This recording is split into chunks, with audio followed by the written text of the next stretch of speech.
through that whole journey, the whole constant companion, and the thing I would encourage everyone to really think about is always be implementing strategies that are flexible and adaptable, because life changes. And what worked for you 2 years ago may not work today.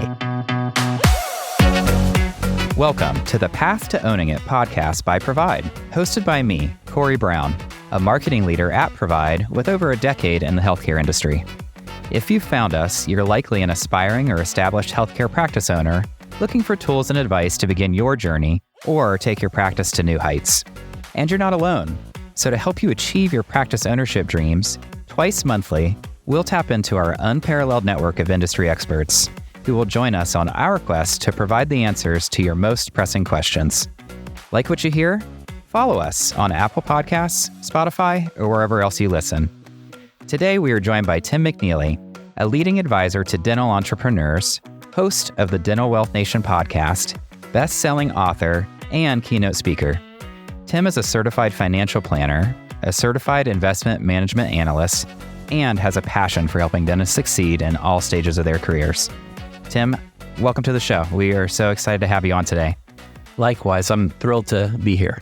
I thought I was a busy guy, but whoa, I mean, what a bio. I mean, where do you find time to even help dentists in their careers? Well, when you build a business right, you can do all the things you want. Okay. Well, that'll be a separate episode for us. But today we're going to kind of talk about the 3 stages in a dentist's career. And I know that you have kind of a very unique story about how you began working with dentists. And I would just love if you could share that with us.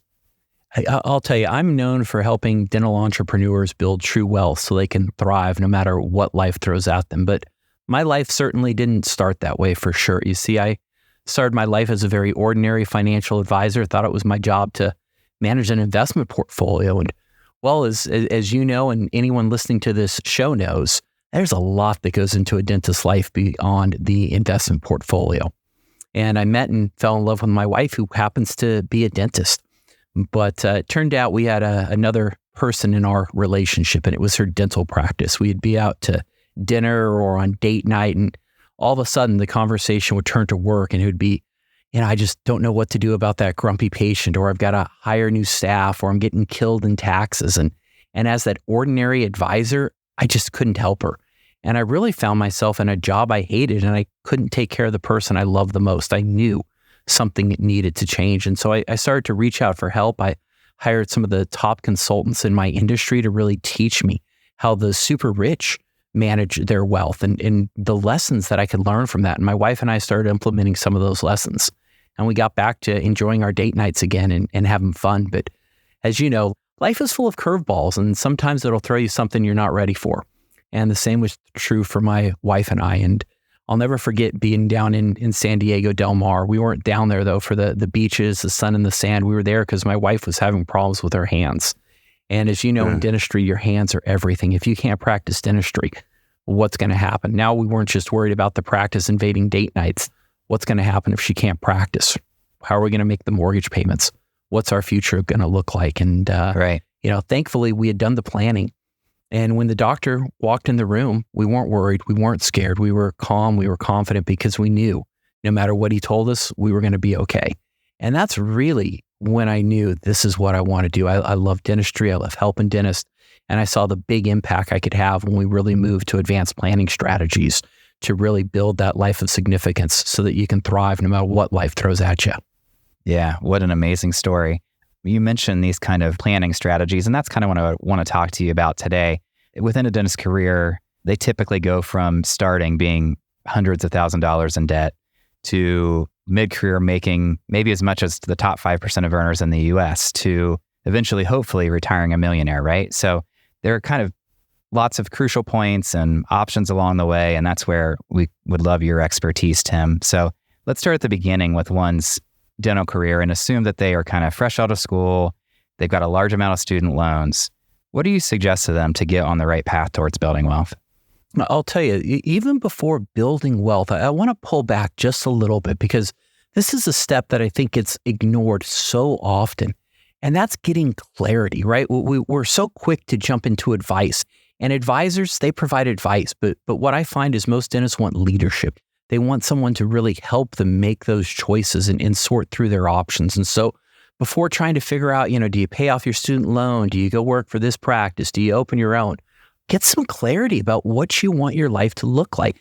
And you're just starting out. So the good news is you can change your plans. You can change where you want to go, but at least get some clarity around what's important to you. Where do you want to head? What does your life look like? And then once you do those things, then you can start putting a plan into place. But you got to start with that clarity. And so you've graduated dental school, congratulate yourself. That's the other thing you should do. Realize you've just done something incredibly hard. And one of the lessons I've learned is I feel like so often I'm always reaching towards this golden ring that's just right ahead of me, right? If I could just do this one more thing, then I'm finally going to make it. But the truth is, the more I do that, the more I fail to look down and see all the things I've already accomplished. And that's a danger every single one of you can fall into. And so, one of the keys to actually building wealth, interestingly enough, is finding contentment in where you are right now. So get clear, be content, recognize your successes. And now, how do you actually start building wealth? Well, you need that plan. And one of the things that I see ignored so often is just the failure to start saving and investing in yourself and getting clarity and really assembling that right team of advisors to help you achieve your vision. And you talk about getting clarity. It sounds almost unreachable. What are some strategies that you have, or what suggestions do you have for young dentists to kind of find what really is important to them? I'll tell you, when I do this with my clients, is we always really center around 7 key areas that we find clarity is so important. The first thing is figure out what's important about money to you. Is it about providing for your family? Is it financial stability? Is it because you want to accumulate things? Is it the status that it brings? Figure out what's important about money to you. Then dive in and figure out who your most important relationships are, right? And if you're a young dentist, you may not have those most important relationships yet. So imagine what they might be one day for you. From there, dive in and start doing that assessment of what are your assets? What are your liabilities? What does that picture look like? Then do an assessment of what does your current team look like? Do you have a team? If you're right out of dental school, chances are you don't have anyone to talk to. So start figuring out who your board of advisors is going to be. Who are those trusted partners, the people who can provide leadership to you, not just advice, but leadership on where to go. Do an assessment of that team. Then figure out, what do you like to do when you're not working? What's the process look like for working with advisors? Are you really hands-on? Are you really hands-off? So get some clarity around those areas first, because that will help you figure out who the right advisors who can provide leadership for you are.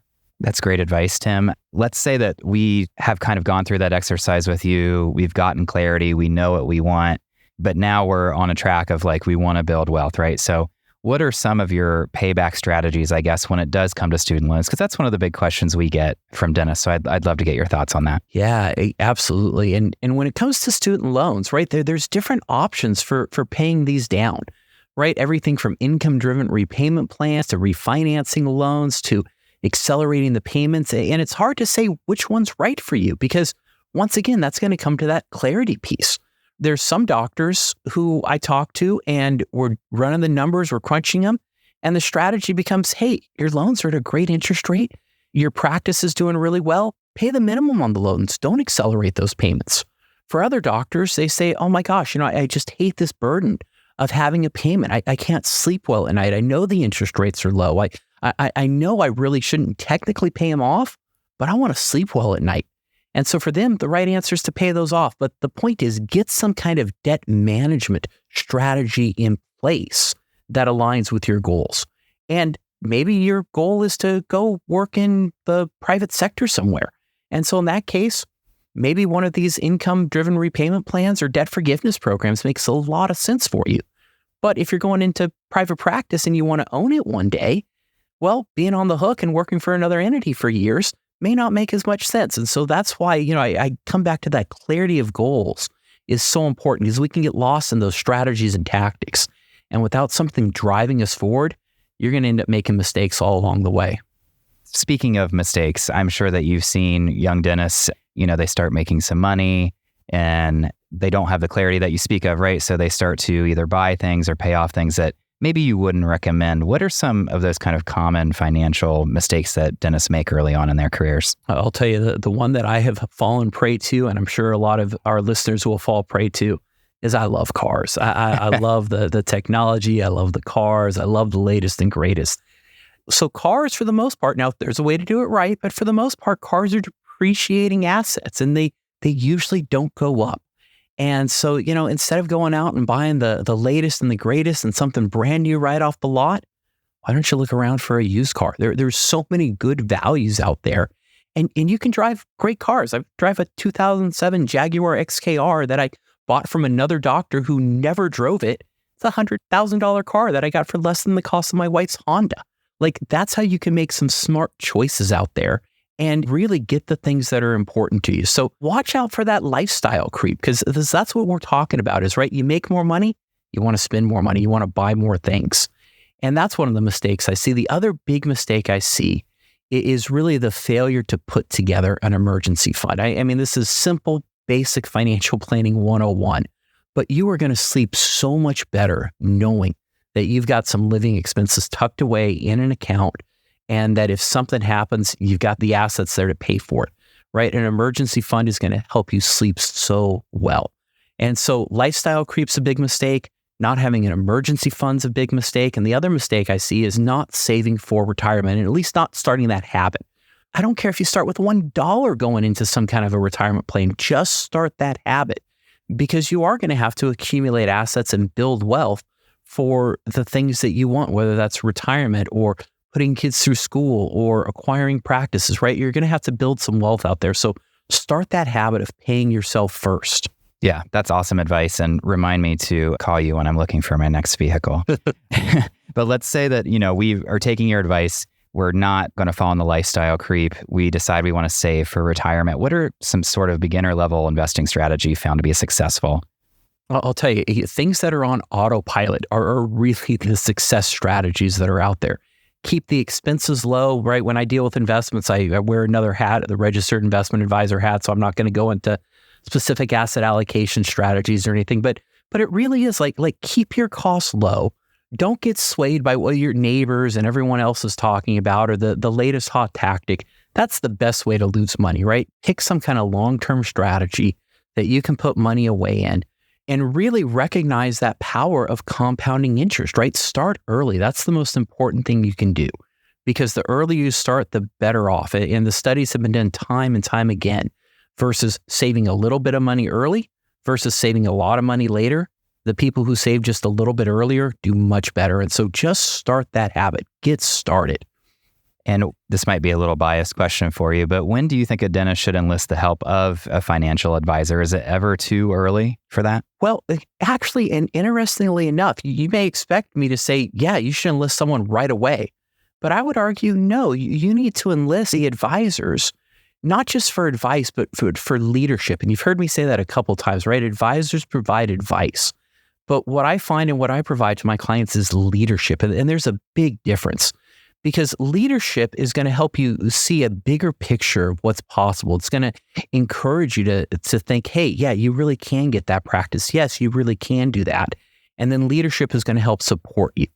And so, if you're just looking for advice, talk to people, get the advice, but you really want to start from the very beginning by putting leaders around you, people who can provide leadership in different areas for you. And you want to assemble that board of advisors, those resources who can help you throughout your entire career. And how do you suggest young dentists go about finding the right ones for them to support them in the way that they may not know that they need yet? I'll tell you, one of the best ways is asking your peers, right? When you're going to meetings, when you're getting your CEs, talk to the person sitting next to you, right? You will be surprised at the wealth of knowledge in those rooms, and just ask them, say, hey, I'm struggling with this. Who should I talk to? The other way is look for thought leaders. You want to work with thought leaders in the industry, and thought leaders are people who write, speak, and publish in dental, who are sharing the strategies, the tactics, and the leadership that can help you move forward. Reach out to those people. Reach out to the people who can really help you accelerate and anticipate those things that you don't even know you're going to face one day. That's fantastic, Tim. We've discussed kind of the first financial stage of a dentist's career, and that need to set a priority and find leadership. But when we come back, I'm curious on your financial strategies for dentists kind of in their mid to late careers. More with Tim McNeely right after this.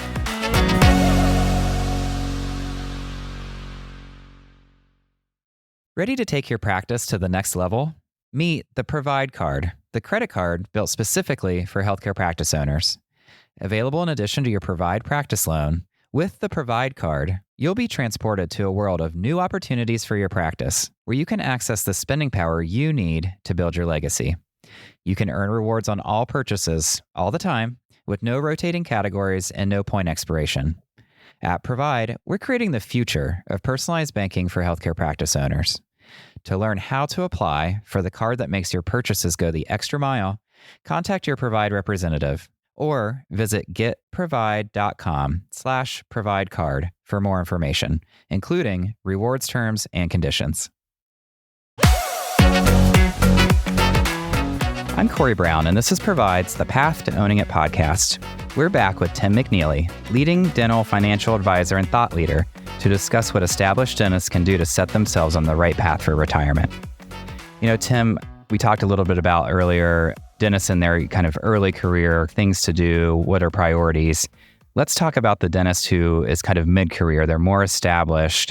Can you just talk about how their financial position changes at that point? Yeah, absolutely. And for me, this is where it really gets fun. And this is where it really gets exciting, because you as a mid-career dentist, you have options. Oh, wow, do you have options?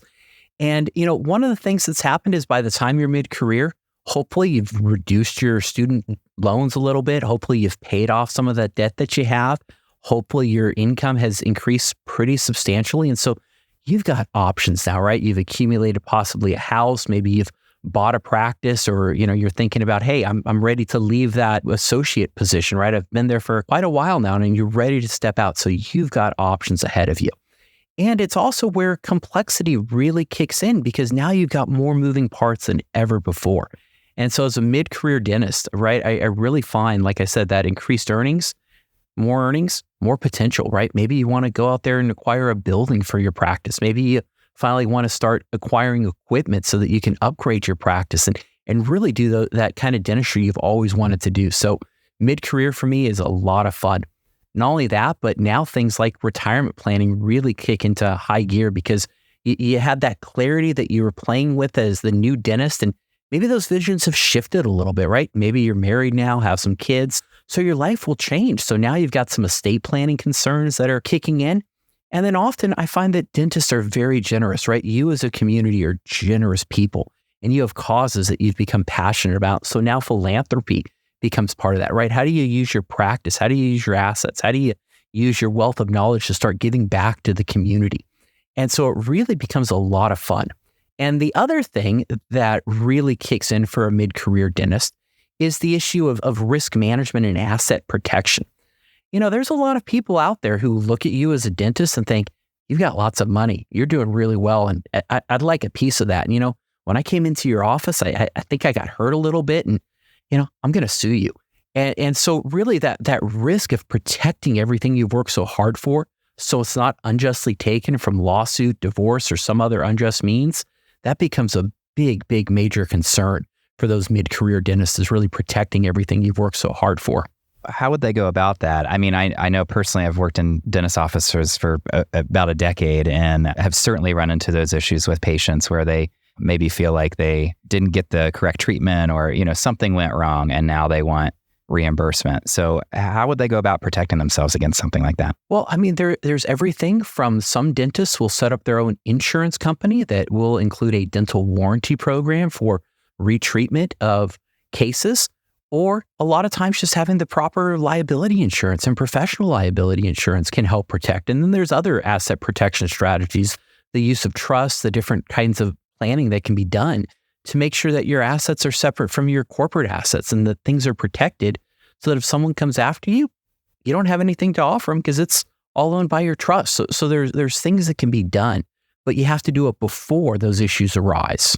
Right. And when is that like ideal point in their career to kind of set this up? When is it not too early or too late, in your opinion? You know, usually I recommend it when you get your house, when you get married. Those are all kind of key events. And that's when you really want to start looking at that asset protection and estate planning piece. Is as you're accumulating assets, as things start growing for you, that's when you want to put those protection plans in place. Got it. What are the some other benchmarks that dentists kind of in their mid-career should be shooting for to kind of stay on track for their personal goals or for retirement? I'm sure this varies dentist to dentist, but in general, what would you say? Yeah, I'll tell you, the other key ratios that you really want to look at is, once again, debt reduction, right? What does your debt look like to your overall income and assets? Do you have more debt than you have assets, right? I mean, where are you at? And what does that piece look like for you? So you really want to pay attention, and you want to make sure that that debt's been declining. And if you are going to take on new debt, which can be appropriate, you want to make sure that debt is going to be income producing assets for you, right? You want to take on debt that's going to help you grow your net worth, not shrink your net worth. Let's shift a little bit now. We're going a little later in the career. Retirement is on the brink. Maybe it's 5 or 10 years away. What kind of financial shifts should be made, if any, with that goal in mind? I'll tell you, the things that really, really become important now, especially for those late career dentists, is now more than ever, you want to clean up the financials of your practice. And what I mean by that is you want to make sure it's really clear what the different ratios are. What are you spending on the different departments? Because that's all going to matter when it comes to your practice valuation. And so you really want to work with dental CPAs, dental accountants, people who get it. You want to work with the bankers, because the bankers, you guys are going to look at the practice and try to evaluate, do you want to fund this thing? And you're looking at the financials. So clean up those financials. Start doing that tax planning. And doing tax planning can actually help you save money when you sell the practice, so that you put more money in your pocket. The other thing that really late stage and even the later end of the mid-career dentist really wants to look at is the healthcare planning, right? Longevity planning, the rise of concierge medicine, a lot of the advanced planning that's coming out around healthcare, cancer prevention, whole body scans. There's so much that can be done. And I don't know about you, I don't want to live a long time unless it's a good quality of life, right? I just don't want to live a long time for the sake of living long, right? I want to have a good quality of life, and chances are you do too. So that healthcare planning, longevity planning, succession planning, liquidity, right? You want to make sure you've got ample assets that you can dip into for vacations, for funding education. And so, really your whole goals really are going to shift throughout your entire career. But once again, it's going to come back to that clarity piece, right? What are you actually trying to achieve? Maybe your goal is to sell the practice and continue to work back because you love what you're doing. You just want to offload the hassles of ownership because you're done with that piece. So once again, clarity is so important. And speaking of clarity, I know we've talked a lot about a dentist's career in different stages. Now that we've kind of hit on all three, could you summarize what kind of like the ideal financial strategy would look like if you could pick it from the beginning of one's career to retirement? What would that look like? Yeah, absolutely right. It's a journey for sure. And when you just graduated, right, you're excited, the world's your oyster, you're ready to get out of there, but you got debt hanging over your head. And so first things first, build that financial safety net, right? Get that emergency fund paid off. Get a debt management strategy in place. And that doesn't mean you pay off everything. It just means you have a strategy for dealing with it. Then as you gain experience, as your practice grows, continue to assemble that team. Do that from the very beginning, but lean on that team. I'm a fan of private practice. My wife's in private practice. I love private practice. I would encourage everyone to consider ownership. It may not be for you, but you definitely have to look at it. You definitely have to consider it. So as your practice grows, your earnings are going to grow, and it's okay to upgrade your lifestyle, but make sure you're doing it in a responsible way, right? This is a marathon. It's not a sprint. So once again, mid-career, continue to really focus on reducing debt, pay off those loans. Then as you start moving into late career, right, you can see retirement on horizon. You can see that your lifetime of hard work's about to pay off. It's real. It happens. But make sure you're prepared. Go full throttle on your retirement savings. Make sure you've stored up enough so that you can fund that retirement you want. Your investment should really change from growing your wealth to preserving your wealth. But through that whole journey, once again, the whole constant companion and the thing I would encourage everyone to really think about is always be implementing strategies that are flexible and adaptable, because life changes. And what worked for you 2 years ago may not work today. And what's working for you today may not work in 3 years. So make sure you're putting things that are flexible and adaptable in place because life will change for you. Yeah, Tim, thank you for that. That's fantastic advice. I do want to hit on this one thing because I know that you speak often on what you call the super rich and how they handle their fortunes. What, if anything, can dentists learn and implement for themselves from what you've learned of the super rich? I'll tell you, I love studying the super rich. I've helped underwrite a lot of research on the super rich. And when I say super rich, I'm talking about people worth north of $500 million. And the reason I want to study those people is I don't want them as clients. I don't have any clients that rich, but I want to learn from them, and you should want to learn from them too. And the super rich do two things extraordinarily well. Number one, they have an elite team of people who provide leadership to them. They have the advisors, they have that team of people who aren't pitching products, who aren't trying to sell things to them, but who really understand what they're trying to achieve. And then that team does everything in their power to help support them so they can get to where they want to go. So the first thing the super rich do is they have an elite team of the best people who are advising them and providing leadership. The second thing the super rich do so well is they trust but verify. Like our President Ronald Reagan used to say, trust but verify. And they do this through a process called stress testing. And stress testing is really questioning the underlying assumptions of the planning that you've done. And this becomes so important as your level of wealth grows, is you want to do two things. Number one, you want to be making sure you're taking advantage of all the opportunities that are out there. And secondarily, you want to make sure you're catching errors in your plans before they occur, because the errors will actually go down. You'll have less errors in your plan as your wealth grows, but the severity of that error is going to cost you a whole lot more, right? A 1% error of a $10,000 net worth, not that much money. A 1% error of a $10 million net worth, well, now we're talking some serious change. And so you really want to be catching those errors. So the super rich, they build that elite team around them of people who are going to provide leadership, and they're stress testing their plans on a continual basis. That's great advice, Tim. Thank you so much. I'd like to mention that if any of our listeners would like more information on that topic and much more, you have a lot of resources that are available for them. One, your book, Dental Wealth Nation, as well as Becoming Seriously Wealthy, to which I know you wrote the foreword, would be great tools. Could you tell us a bit more about where our listeners could get a copy? Yeah, absolutely. Super easy to get. You go to dentalwealthnation.com and you'll see a link there. You get the book. I'll send it to you for free plus shipping. Fantastic. And of course, you have your own podcast, Dental Wealth Nation. It has an entire library of episodes. What types of topics could they expect to find there? I'll tell you, we dive into a lot of the super rich strategies that the super rich are using that you can use. And we also interview other thought leaders. We talk to people who can help you hire the best people for your practice, or get the equipment financing, or help you finance a practice, or the attorneys that will talk you through everything that goes through, lease negotiations and the buy-sell agreements. So you've got a resource of thought leaders, super rich strategies, and even interviews with other successful dentists. Awesome. And then lastly, if any of our listeners would like to enlist your leadership and support services for their practices, how can they reach you? Really easy. I'm on LinkedIn, dentalwealthnation.com, or send me a text at 818-534-4949.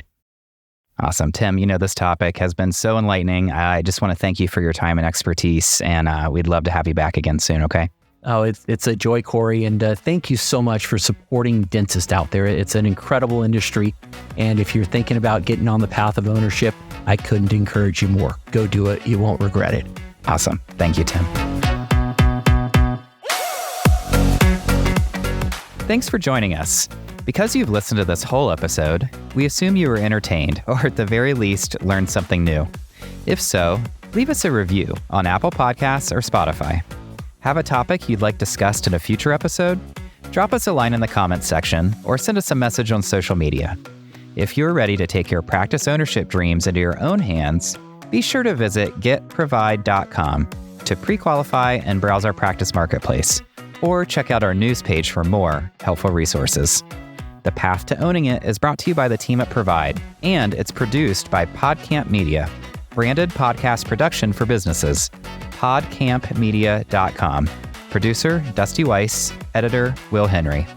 For Provide, I'm Corey Brown. Thanks for being on the journey with us.